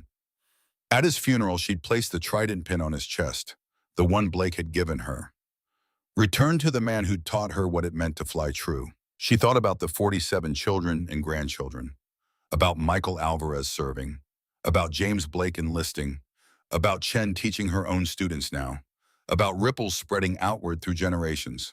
And she thought about the valley, about 8 minutes that had defined everything that came after, about the choice that had ended her combat career and started something more important, a legacy of values, of courage, of understanding that some lives are worth any risk. The weight was still there, would always be there, but it was balanced now by something else, by the knowledge that what she'd done mattered, not just in the moment, but across time, not just for 12 men, but for generations. That was enough, more than enough. It was everything. Kate looked up at the stars, smiled, and walked into the future knowing the past was secure, the values preserved, the oath maintained. No one gets left behind. Not in the valley, not in the classroom, not in the long arc of history. As long as warriors remembered, as long as teachers taught, as long as young pilots looked up at the stars and chose service over safety, sacrifice over comfort, courage over fear. The Warthog might be retired, but what it represented would live forever. In the hearts of warriors who understood, in the lessons of teachers who remembered, in the future of a nation that still believed some things were worth fighting for. Kate walked on, into the night, into the next chapter, into a life defined not by what she'd flown, but by what she'd taught, not by the missions she'd completed, but by the warriors she'd shaped. That was legacy. That was honor. That was enough. As I researched this story, I kept thinking about the 47 children and grandchildren who exist because one pilot made an impossible choice 20 years ago. Major Kate Morrison never sought glory. She just refused to let 12 men die when she had the skill to save them. What strikes me most? She'd do it again, tomorrow, without hesitation. That generation understood something we're losing. Some promises are worth any cost. What would you have done at 40,000 feet with 12 lives in the balance? Drop your thoughts below, and if stories like this matter to you, subscribe so we can honor more heroes together.